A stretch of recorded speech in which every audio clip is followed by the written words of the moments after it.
Hello students, welcome to Dikshant Sarutech. I am assisting our science teacher and we are going to study about the fourth chapter of your science book, which name is combustion and flame. Student, this is the first part of your fourth chapter or combustion and flame, and so many parts is coming soon because this is a long chapter, and to complete this chapter we have to do so many parts like 2 parts, 3 parts, or probably maximum 4 parts. Okay, then students आज आपके सामने हम आपके इस science chapter के चौथे chapter, जो कि साइंस बुक के चौथे चैप्टर आपका नाम है कम्बशन एंड फ्लेम, इसको लेके आपके सामने हैं। और इस कम्बशन एंड फ्लेम को पढ़ने के लिए टोटल हम लोग अपने 3-4 पार्ट में कवर करेंगे, ठीक है, जिसमें हम लोग का ये आज का ये क्या रहेगा, फर्स्ट पार्ट रहेगा, ठीक है।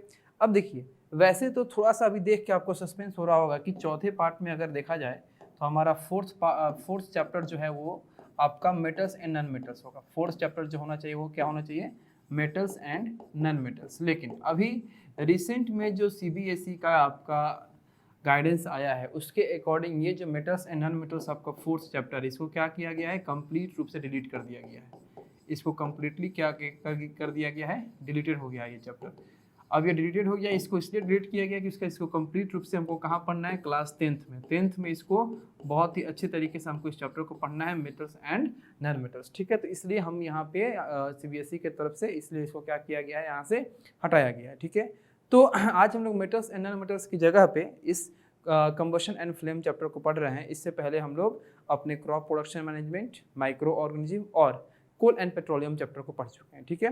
आइए स्टार्ट करते हैं हम लोग इस कम्बशन एंड फ्लेम चैप्टर को।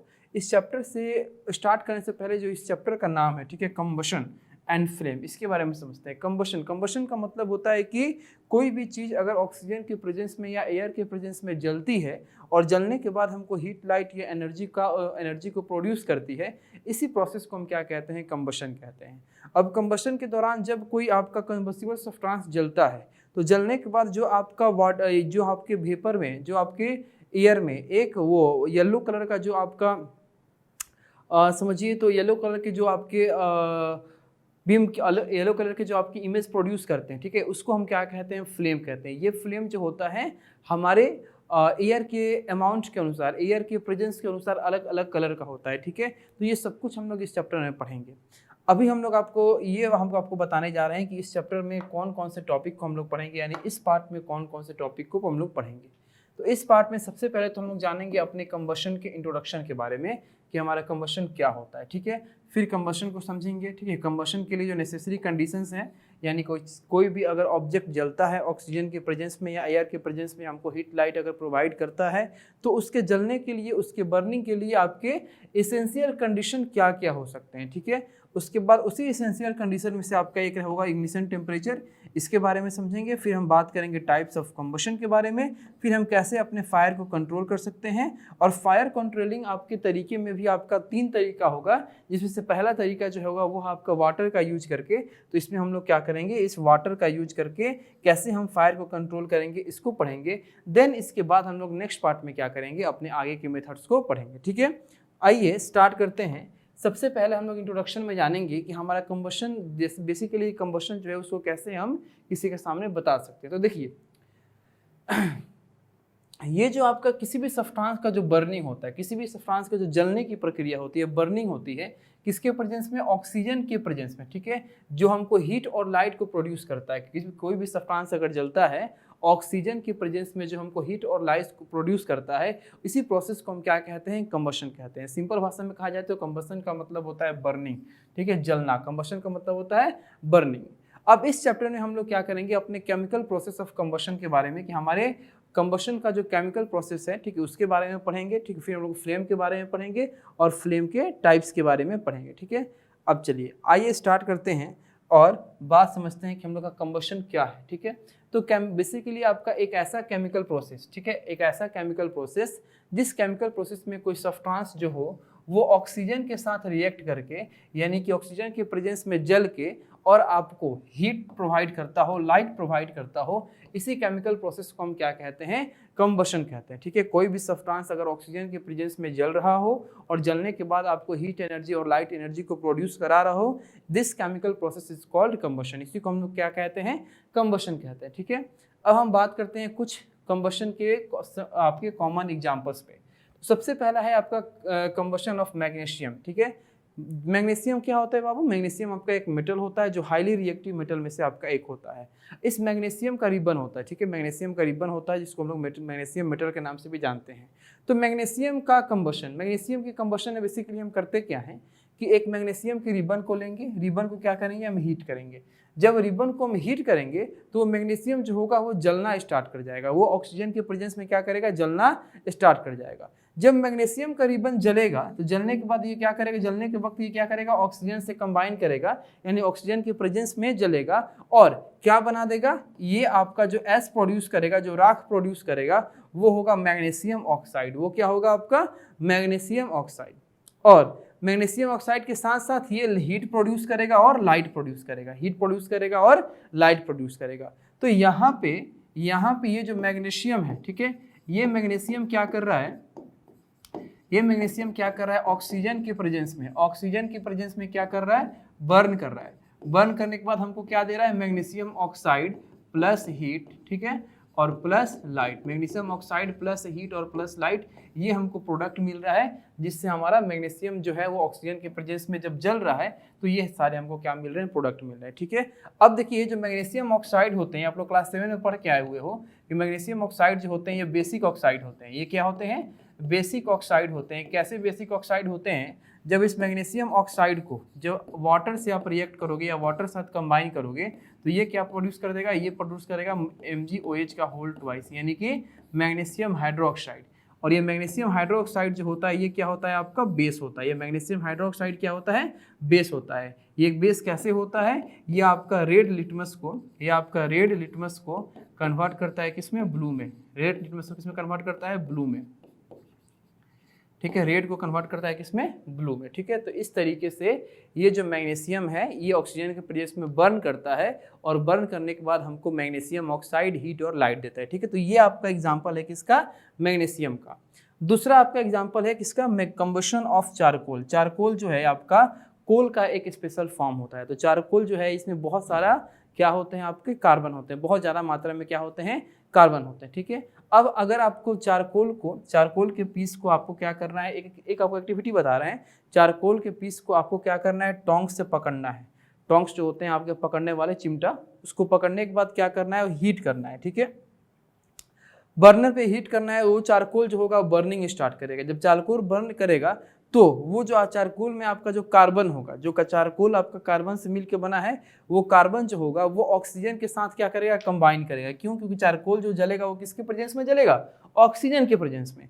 तो ऑक्सीजन के प्रेजेंस में अगर चारकोल जलेगा तो चारकोल के अंदर जो कार्बन है वो उस ऑक्सीजन से क्या करेगा, कंबाइन करेगा। और कंबाइन करने के बाद आपको क्या करेगा, कार्बन डाइऑक्साइड क्या प्रोड्यूस कराएगा, कार्बन डाइऑक्साइड। और बहुत ही ज्यादा अमाउंट में क्या प्रोड्यूस करेगा, हीट प्रोड्यूस करेगा, ठीक है, हीट प्रोड्यूस करेगा, ठीक है। तो यहाँ पे ये जो आपका चारकोल है,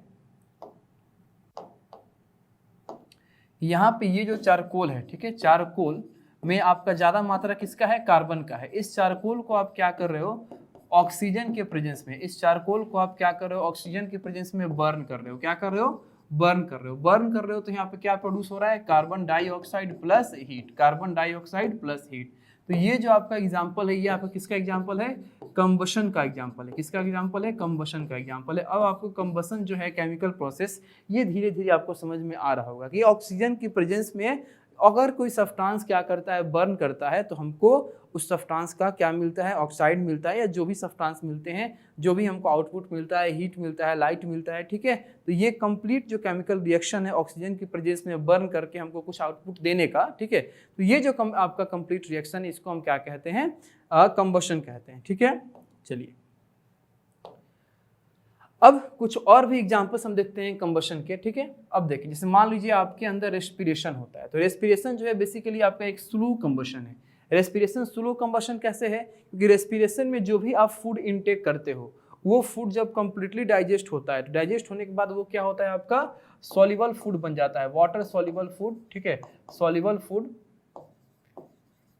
वाटर सॉल्युबल फूड बन जाता है, ठीक है। अब ये वाटर सॉल्युबल फूड जो है ये कहाँ जाता है, बॉडी के सेल्स के पास। सेल्स के पास जाने के बाद ये क्या करता है, ऑक्सीजन के प्रेजेंस में क्या करता है, एरोबिक रेस्पिरेशन करता है, एरोबिक रेस्पिरेशन करता है।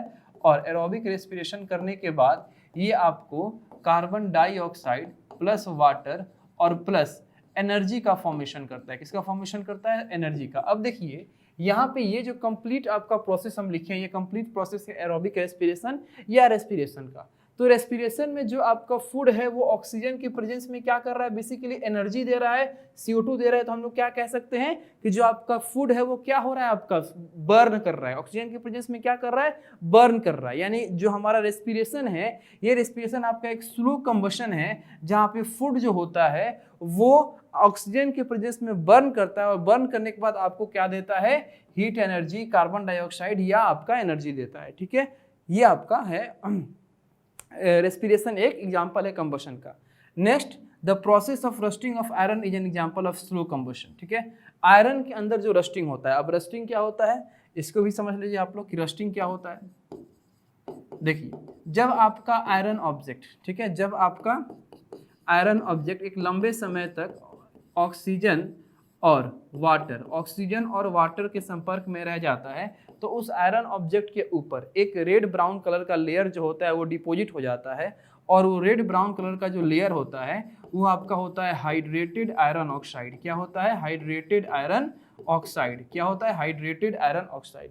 तो ये जो हाइड्रेटेड आयरन ऑक्साइड होता है, इसी को हम लोग क्या कहते हैं? रस्ट कहते हैं। इसी को हम लोग क्या कहते हैं? रस्ट कहते हैं। ठीक है, यानी कि जंक लगना कहते हैं। तो ये आपका आयरन हो गया Fe, ठीक है, ये आपका ऑक्सीजन हो गया O2 और ये आपका वाटर हो गया H2O। ठीक है, अब ये Fe, O2 और H2O जब कंबाइन होते हैं तो ये बन जाता है आपका Fe2O3 into XH2O, Fe2O3 into XH2O। और इसी को हम लोग क्या कहते हैं?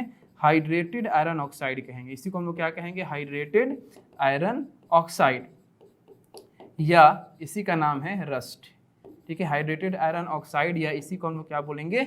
रस्ट बोलेंगे। ठीक है, तो ये आपको क्या करना है? याद रखना है कि हमारे कंबशन के एग्जांपल्स कौन कौन से हैं। तो सबसे पहले आपको कंबशन के एग्जांपल्स में हम बर्निंग ऑफ मैग्नीशियम रिबन के बारे में बताएं, फिर आपको बताएं हम बर्निंग ऑफ चारकोल के बारे में, फिर आपको बताएं हम रेस्पिरेशन के बारे में, फिर आपको बताएं हम रस्टिंग के बारे में। तो ये आपके कुछ प्रोसेस थे जिसमें हम लोग अपने कंबशन से रिलेटेड बात जाने। ठीक है, अब आइए हम बात करते हैं कि सब्सटेंसेस कंबसिबल और इनकंबसिबल के बारे में। ठीक है, कि हमारे कंबसिबल सब्सटेंस क्या होते हैं और नॉन कंबसिबल सब्सटेंस क्या होते हैं।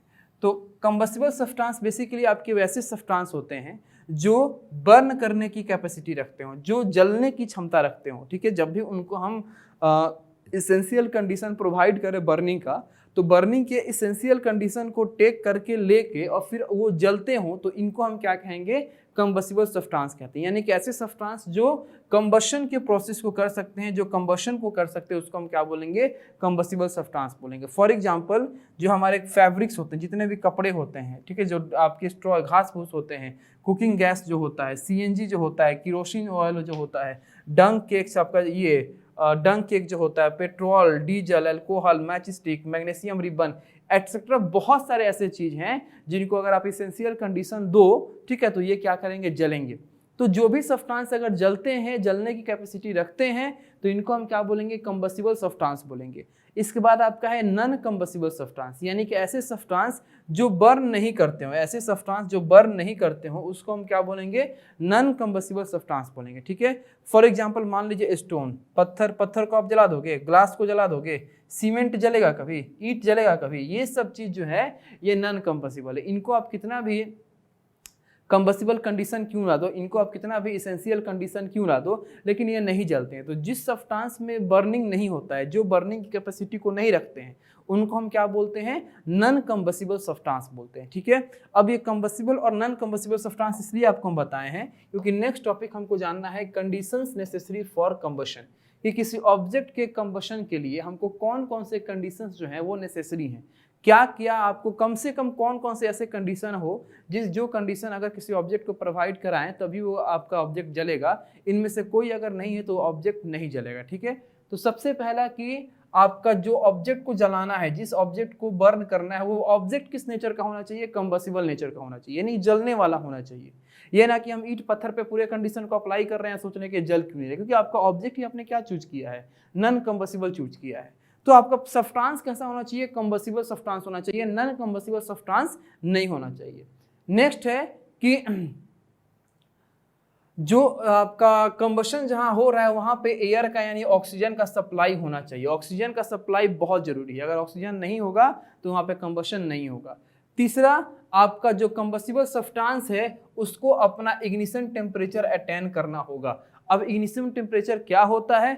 तो इग्निशन टेम्परेचर बेसिकली आपके किसी भी ऑब्जेक्ट का वो मिनिमम टेम्परेचर होता है जिस मिनिमम टेम्परेचर पे वो बर्निंग करना स्टार्ट करता है। फॉर एग्जांपल मान लीजिए कि हम एक मैच स्टिक जलाएं और उसको उससे एक कागज जलाने का प्रयास करें, एक लकड़ी जलाने का प्रयास करें, तो कागज तो जल जाता है लेकिन वो लकड़ी नहीं जलता है। क्यों? क्योंकि उस मैच स्टिक से हमने इतना टेम्परेचर नहीं प्रोवाइड करा पाया जो टेम्परेचर हमारे लकड़ी का इग्निशन टेम्परेचर है, जबकि हम उसी मैच स्टिक से वो टेम्परेचर प्रोवाइड करा दिए जो हमारे पेपर का इग्निशन टेम्परेचर है। तो पेपर का इग्निशन टेम्परेचर लो होता है इसीलिए वो लो टेम्परेचर पे भी जल गया, जबकि लकड़ी का इग्निशन टेम्परेचर पेपर के कंपेयर में हाई होता है। तो इग्निशन टेम्परेचर कम से कम आपका उस सब्सटेंस को देना पड़ेगा जितना उसका इग्निशन टेम्परेचर है कि वो बर्निंग करना स्टार्ट करे। भले आप इग्निशन टेम्परेचर से ज्यादा टेम्परेचर दो तभी वो जलेगा, लेकिन कम से कम मिनिमम आपको इग्निशन टेम्परेचर प्रोवाइड करना पड़ेगा उस सब्सटेंस को जलाने के लिए। तो यहाँ पे तीन आपके नेसेसरी कंडीशन हुए। सबसे पहला हुआ कि कंबसिबल सब्सटेंस होना चाहिए, दूसरा हुआ कि ऑक्सीजन या एयर का प्रेजेंस होना चाहिए या सप्लाई होना चाहिए, और तीसरा आपका वो जो कंबसिबल सब्सटेंस है उसको हीट करके या किसी भी प्रोसेस के थ्रू उसके इग्निशन टेम्परेचर को अटेन कराना होगा। जब तक वो अपने इग्निशन टेम्परेचर को अटेन नहीं करेगा तब तक वो बर्न करना स्टार्ट नहीं करेगा। ठीक है, अब चलिए तो इस कंडीशंस को हम समझते हैं। सबसे पहला है आपका कंबसिबल सब्सटेंस। तो कंबसिबल सब्सटेंस अगर नहीं होगा तो तुम चाहे कितना भी कंडीशन नीचे वाले को दे दो वो नहीं जलेगा। फॉर एग्जांपल आपको हम बात बताते हैं कि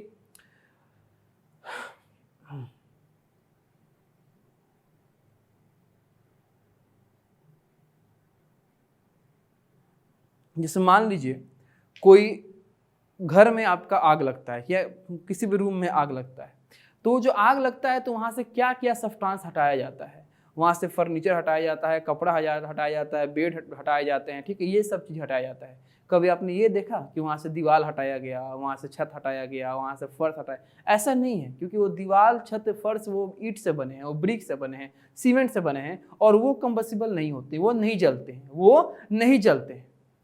तो ऐसे सब्सटेंस जो इनको जलाना है वो कंबसिबल नेचर का होना चाहिए तभी वो जलेंगे। नेक्स्ट है आपका सपोर्टर ऑफ कंबशन, यानी कि जो कंबशन को सपोर्ट करता हो, जिसके बिना कंबशन ना हो, वो कौन है? ऑक्सीजन है। तो जिस सब्सटेंस को जलना है या जलाना है उसके पास ऑक्सीजन का सप्लाई होना चाहिए। अगर ऑक्सीजन का सप्लाई नहीं होगा तो फिर वो सब्सटेंस जो है वो नहीं जलेगा। यहाँ पे एक एक्टिविटी हम दिखा रहे हैं आपको, जिससे आपको ये पता चल जाएगा कि हमारे किसी भी सब्सटेंस के बर्निंग के लिए, कि सब्सटेंस के कंबशन के लिए ऑक्सीजन कितना आवश्यक है। देखिए यहाँ पे हमने क्या किया, दो कैंडल लिया, एक कैंडल ए पोजीशन पे रखा, एक कैंडल बी पोजीशन पे रखा। दोनों कैंडल को हमने क्या किया, जलाया। एक कैंडल को फ्रीली हमने छोड़ दिया, दूसरे कैंडल को एक उल्टा गैस जार से हमने क्या किया, ढक दिया। अब गैस जार से ढकने से होगा क्या कि आपके बाहर का गैस ना अंदर जाएगा ना अंदर का गैस बाहर आएगा। कुछ देर तक तो ये कैंडल जला, लेकिन कुछ देर के बाद क्या हो गया, ये कैंडल जलना बंद कर दिया। क्यों? क्योंकि अंदर में जितना ऑक्सीजन था उस ऑक्सीजन को लेके ये तब तक जला, जब अंदर का ऑक्सीजन खत्म हो गया तो ये जलना भी बंद कर दिया। इट मीन्स कि ऑक्सीजन का सप्लाई जो है वो किसी भी ऑब्जेक्ट के जलने के लिए बहुत जरूरी है। तो अगर किसी सब्सटेंस को बर्न करना है, ये सब्सटेंस को कंबशन का प्रोसेस कराना है, तो वहां पे ऑक्सीजन का सप्लाई होना जरूरी है, वहां सप्लाई ऑक्सीजन का होना चाहिए, इसीलिए वो सब्सटेंस क्या करेगा, बर्न करेगा। अदरवाइज वो सब्सटेंस बर्न नहीं करेगा। चाहे आप उसके ऊपर नीचे वाले दोनों कंडीशन दे दो, ऑक्सीजन नहीं दोगे तो सब्सटेंस बर्न नहीं करेगा। तीसरा है आपका इग्निशन टेम्परेचर, कि इग्निशन टेम्परेचर क्या होता है इसको समझते हैं। तो इग्निशन टेम्परेचर आपका वो लोएस्ट टेम्परेचर होता है किसी सब्सटेंस का, जिस लोएस्ट टेम्परेचर पे वो सब्सटेंस क्या करता हो, आसानी से फायर कैच करता हो, यानी आग पकड़ लेता हो, ठीक है, और आग पकड़ के जलना स्टार्ट करता हो। उस लोएस्ट टेम्परेचर को हम क्या कहते हैं, इग्निशन टेम्परेचर कहते हैं, ठीक है। अब इग्निशन टेम्परेचर को एक्वायर कराने के लिए हमको क्या करना होता है, उस सब्सटेंस को क्या करना होता है, हीट करना होता है। हीट करने से कोई सब्सटेंस क्या करता है, अपने टेम्परेचर को बढ़ाता है और उस टेम्परेचर को अटेन कर लेता है जिस टेम्परेचर पे वो जलना स्टार्ट करता है, और उस टेम्परेचर को हम क्या कहते हैं, इग्निशन टेम्परेचर कहते हैं। उस टेम्परेचर को हम क्या कहते हैं, इग्निशन टेम्परेचर कहते हैं। फॉर एग्जाम्पल अगर आपको पेपर को जलाना है तो पेपर जो है वो 233 डिग्री सेल्सियस पे जलना स्टार्ट करता है। तो अगर आपने मैच स्टिक जलाया और पेपर में आग पकड़ा लिया तो समझिए कि वो पेपर जो है वो 233 डिग्री सेल्सियस के टेम्परेचर को एक्वायर कर लिया था, तभी वो जलना स्टार्ट किया।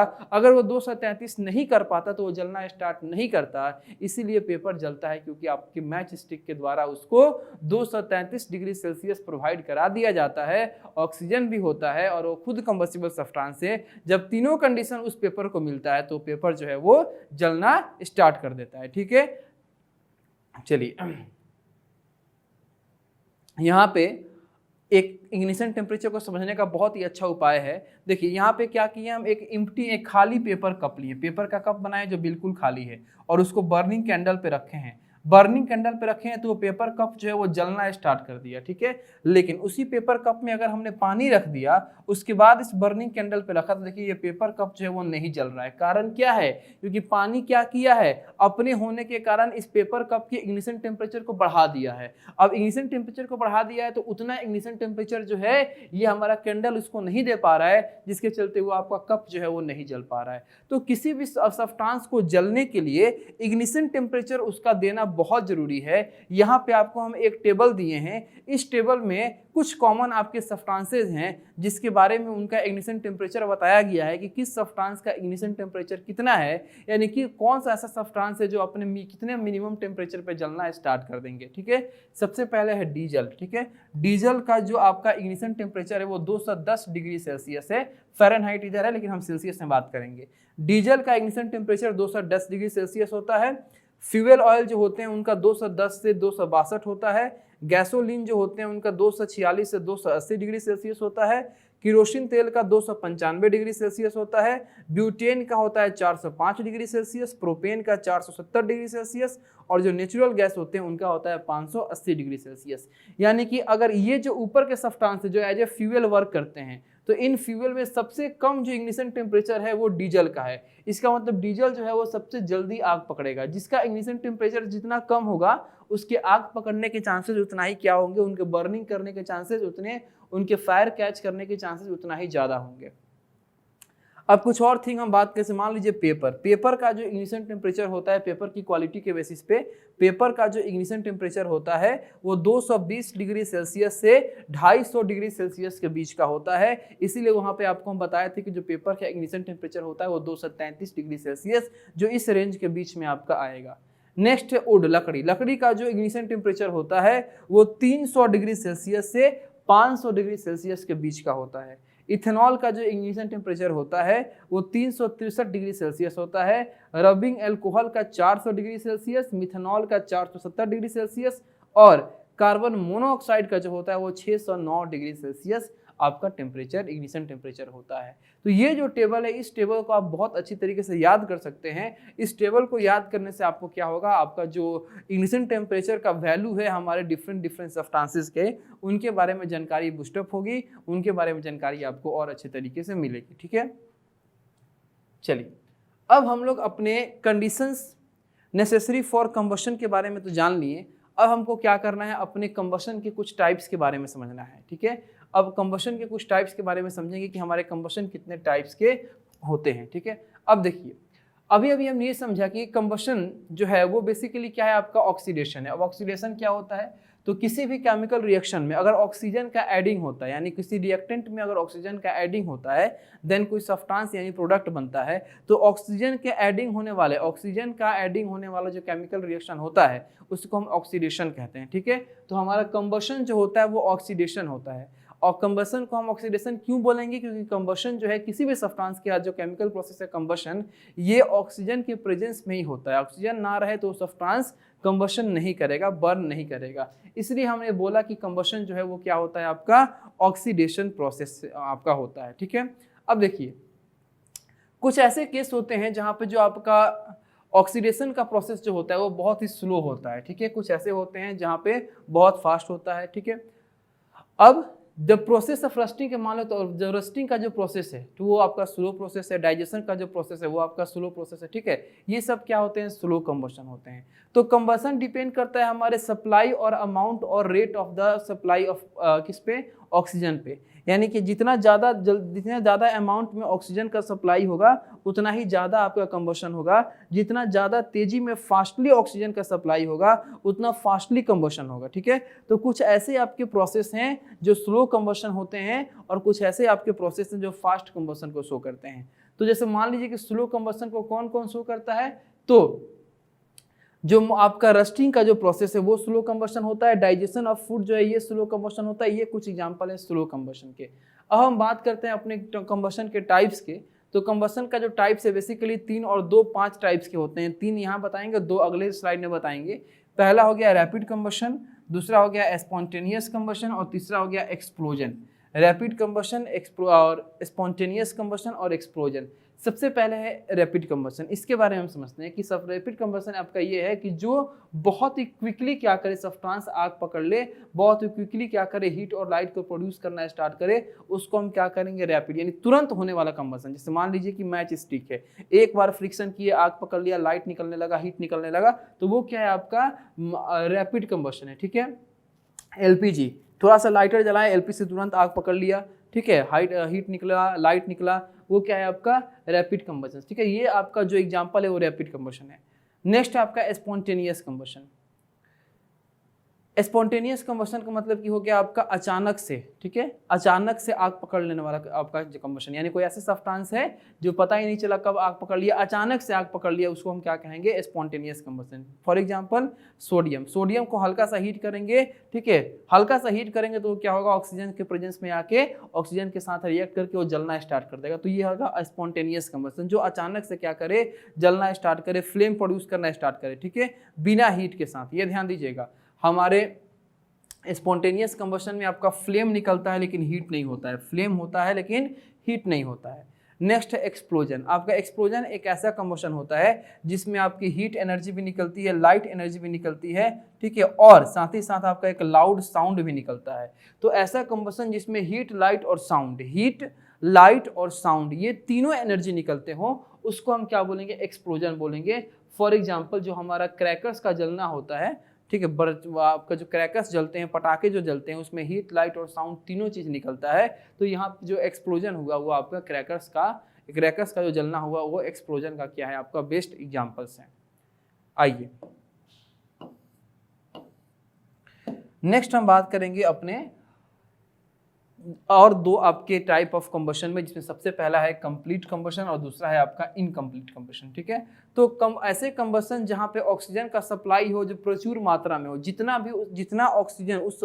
जितना उस कंबसिबल सब्सटेंस को जलने के लिए ज़्यादा से ज़्यादा मात्रा में ऑक्सीजन चाहिए, अगर वो पूरा मात्रा में ऑक्सीजन अगर उसको मिल जाता है तो वो क्या करता है, वो पूरा का पूरा अपने बेहतरीन तरीके से जलता है और आपको कार्बन डाइऑक्साइड और हीट प्रोड्यूस करता है, लाइट प्रोड्यूस करता है। उसको हम क्या कहेंगे, कंप्लीट कंबशन। ठीक है, the combustion in which the substance gets completely burn to form the oxides of the substance is called complete combustion. यानी कि कंप्लीट कंबशन आपका एक ऐसा कंबशन होता है जिसमें जो सब्सटेंस हैं वो पूर्ण रूप से जलते हैं, कंप्लीटली जलते हैं, और जलने के बाद क्या फॉर्म करते हैं, अपने ऑक्साइड्स को फॉर्म करते हैं। इसको हम क्या कहते हैं, कंप्लीट कंबशन कहते हैं। कंप्लीट कंबशन जहां भी होगा वहां किसके चलते होगा, सफिशिएंट ऑक्सीजन के सप्लाई के चलते होगा।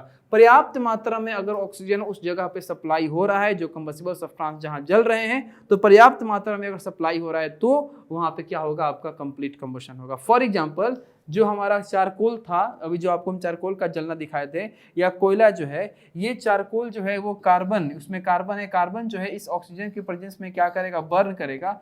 कार्बन जब पूर्ण रूप से यानी पर्याप्त मात्रा में, सफिशिएंट मात्रा में ऑक्सीजन की प्रेजेंस में बर्न करेगा तो क्या प्रोड्यूस करेगा, कार्बन डाइऑक्साइड प्रोड्यूस करेगा। क्या प्रोड्यूस करेगा, कार्बन डाइऑक्साइड प्रोड्यूस करेगा। ठीक है, तो ये कार्बन डाइऑक्साइड जो प्रोड्यूस हो रहा है वो आपके कार्बन के कंप्लीट कंबशन के कारण हो रहा है। क्वेश्चन पूछा जाएगा कि उसी एक बार कार्बन के जलने से कार्बन डाइऑक्साइड प्रोड्यूस होता है और वही कार्बन जलता है तो कहीं कार्बन मोनोऑक्साइड प्रोड्यूस होता है, तो कार्बन डाइऑक्साइड प्रोड्यूस होने वाले का क्यों होता है और कार्बन मोनो क्यों होता है। तो जहां पे कार्बन का कंप्लीट कंबशन होता है वहां कार्बन डाइऑक्साइड प्रोड्यूस होता है, और जहां पे कार्बन का इनकम्प्लीट कंबशन होता है वहां पे कार्बन मोनोऑक्साइड होता है। तो कार्बन डाइऑक्साइड और कार्बन मोनोऑक्साइड का जो फॉर्मेशन हो रहा है ये कार्बन पे डिपेंड नहीं कर रहा है कि कार्बन के चलते हो रहा है, ये आपका सप्लाई ऑफ ऑक्सीजन के डिपेंड कर रहा है कि अगर सफिशिएंट मात्रा में ऑक्सीजन का सप्लाई हो रहा हो तो वहाँ पे कार्बन डाई प्रोड्यूस होगा, अगर इनसफिशिएंट मात्रा में कम मात्रा में ऑक्सीजन मिल रहा हो तो वहाँ कार्बन मोनोऑक्साइड प्रोड्यूस होगा। ठीक है, जैसे मान लीजिए कोई ऐसा फ्यूल होता है जो भीग जाता है, तो भीगने के चलते वह पर्याप्त मात्रा में ऑक्सीजन नहीं मिल पाता है, जिसके कारण वहाँ बहुत ज़्यादा धुआं प्रोड्यूस होता है, और वो जो धुआं प्रोड्यूस होता है वो कार्बन मोनोऑक्साइड होता है, बहुत ही खराब धुआं होता है, वो कार्बन मोनोऑक्साइड होता है, अच्छी तरीके से वह सब्सटेंस आपका जल भी नहीं पाता है। तो यहाँ पे वही आपको बताया गया है कि incomplete combustion takes place where there is not enough oxygen to allow the fuel to react completely and burn in order to produce carbon dioxide and water. ठीक है, for example the yellow flame of burning candle is due to the presence of unburnt carbon particles that are hot and emit a yellow light. जो आपका burning candle का yellow flame होता है, ठीक है, जो बर्निंग कैंडल का क्या होता है, येलो फ्लेम होता है, ये आपका किसके चलते होता है, अनबर्न्ड यानी कि अधजले आपका जो कार्बन पार्टिकल्स होते हैं जो आधा अधजले होते हैं, कम जले होते हैं, इनके कारण होता है। ठीक है, जो येलो लाइट को प्रोड्यूस करते हैं। तो येलो लाइट की पहचान होती है इनकम्प्लीट कंबशन की, और जहाँ कंप्लीट कंबशन होता है वहाँ ब्लूइश टाइप का जो फ्लेम है वो निकलता है। फॉर एग्जाम्पल मान लीजिए कि यहाँ पे कार्बन है, इस कार्बन को जलना है, लेकिन इस किसी भी कारणवश इस कार्बन को कंप्लीट ऑक्सीजन नहीं मिल पा रहा है, सिर्फ आधा ऑक्सीजन ही मिला है, 0.5 O2 ही मिल रहा है, आधा ऑक्सीजन मिल रहा है, पूरा नहीं मिल रहा है। जब आधा ऑक्सीजन मिल रहा है तो यहाँ पे कार्बन डाइऑक्साइड ना प्रोड्यूस होकर क्या प्रोड्यूस होगा, कार्बन मोनोऑक्साइड।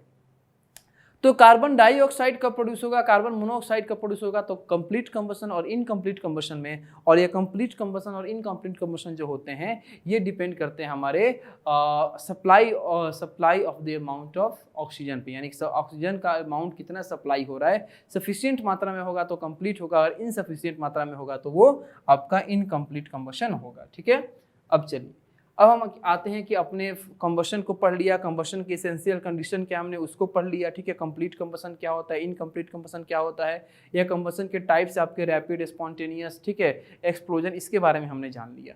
अब हमको पढ़ना है कि हम अपने फायर को कंट्रोल कैसे करेंगे। तो फायर को कंट्रोल करने का बेस्ट दिमाग ये लगाइए, वो जितने भी कंडीशन है, ठीक है, जिस इसेंशियल कंडीशन ने फायर पकड़ा था उस सारे इसेंशियल कंडीशन को रोक दो।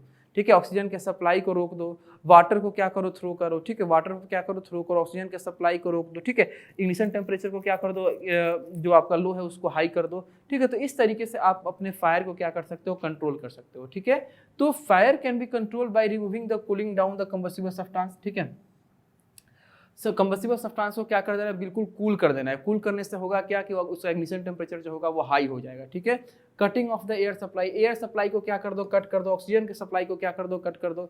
ठीक है, और या उसके इग्निशन टेम्परेचर को क्या कर दो, बिल्कुल क्या करो, उसके इग्निशन टेम्परेचर को हाई कर दो, जिसके चलते वो आपका जल्दी आग ना पकड़े। ठीक है, चलो अब डिफरेंट वेज है हमको पढ़ना है फायर को कंट्रोल करने के लिए। सबसे पहला है बाय यूजिंग वाटर। वैसे तो वाटर का यूजिंग जो है हर एक तरह के फायर के लिए नहीं करते हैं, जहाँ पे, ठीक है, वाटर का यूज कहाँ करते हैं, तो वाटर का यूज आपका कॉमन होता है फायर एक्सटिंग्विशर के द्वारा इस वाटर का यूज किया जाता है। यहाँ पे क्या करता है वाटर, क्या करता है, बेसिकली कंबस्टिबल सब्सटेंस को ठंडा कर देता है। कंबस्टिबल सब्सटेंस को क्या करता है, ठंडा कर देता है, और जो उनका इग्निशन टेम्परेचर होता है वो क्या करता है, बिल्कुल उसे इग्निशन टेम्परेचर को नहीं मिलने देता है। जैसे मान लीजिए ठंडा करेगा तो उसका इग्निशन टेम्परेचर जो होगा वो क्या हो जाएगा, आपका गिर जाएगा, उसका इग्निशन टेम्परेचर जो होगा वो क्या होगा, गिर जाएगा। The water vapour formed surrounds the combustible substance cuts the air supply. अब ये वाटर को अगर हम लोग वाटर को अगर थ्रो करेंगे, वाटर को अगर हम लोग क्या करेंगे, थ्रो करेंगे, कहाँ थ्रो करेंगे, उस कंबस्टिबल सब्सटेंस पे, तो वहाँ वाटर वेपर प्रोड्यूस होगा, और वाटर वेपर क्या करेगा, ऑक्सीजन के सप्लाई को क्या करेगा, कट करेगा। ऑक्सीजन के सप्लाई को कट करेगा तो वो जो आपका बर्निंग हो रहा है वो बर्निंग जो होगा वो बंद हो जाएगा, वो जो फायर जो होगा वो रुक जाएगा। वाटर जो होता है इसका आप यूज कहाँ कहाँ कर सकते हैं, तो वाटर जो है वो लकड़ी में आग लगा है, पेपर में आग लगा है, कोयला में आग लगा है, तो इन सब जगह पे उस बुझाने के लिए कर सकते हैं। लेकिन याद रहे वाटर का यूज कभी भी आप ऑयल से लगा हुआ आग, पेट्रोल से लगा हुआ आग, ठीक है, किरोसिन से लगा हुआ आग, इन सब जगहों पे वाटर का यूज आप लोग नहीं करेंगे। इन सब जगहों पे वाटर का यूज इसलिए नहीं करेंगे क्योंकि जो आपका वाटर जो होता है उसके ऊपर ये ऑयल जो होते हैं वो फ्लोट कर जाते हैं। ठीक है, तो वाटर को मीडियम मान के ये जो ऑयल होंगे वो फ्लोट करेंगे और आग जो होगा वो बढ़ जाएगा। आग जो होगा बहुत ज़्यादा क्या करेगा, बढ़ जाएगा। ठीक है, वाटर का यूज आपको इलेक्ट्रिक के चलते जो आग लगा है, इलेक्ट्रिसिटी जो लगा है, इलेक्ट्रिकल जो शॉकिंग होता है, इलेक्ट्रिकल इक्विपमेंट में जब आग लगता है तो वहाँ भी आपको वाटर का यूज नहीं करना है। इसलिए आपको वाटर का यूज नहीं करना है क्योंकि वाटर जो होता है हमारा इलेक्ट्रिक का गुड कंडक्टर होता है। वाटर जो होता है हमारा इलेक्ट्रिक का क्या होता है, गुड कंडक्टर होता है। ठीक है, तो ये आपका क्या है, वाटर को किस प्रकार से यूज करके आप कहाँ कहाँ के आग को बुझा सकते हैं। उससे ज़्यादा जरूरी है कि आप वाटर का यूज कहाँ नहीं करोगे। ठीक है, तो ये हमारा क्या था, आज का फर्स्ट पार्ट था जिसमें हम लोग क्या देखें, हम अपने कंबशन के बारे में देखें, कंबशन के टाइप्स के बारे में देखें, फिर इसेंशियल कंडीशन ऑफ कंबशन के बारे में देखें, फिर कंट्रोलिंग फायर के एक मेथड यानी वाटर का यूज करके कैसे हम लोग फायर को कंट्रोल करते हैं इसके बारे में समझे। ठीक है, अब इसके आगे के जो टॉपिक्स हैं वो हम लोग इस चैप्टर के पार्ट 2 में क्या करेंगे, समझेंगे, देखेंगे, सुनेंगे। तब तक के लिए थैंक यू सो मच और मन लगा के पढ़ाई करिए।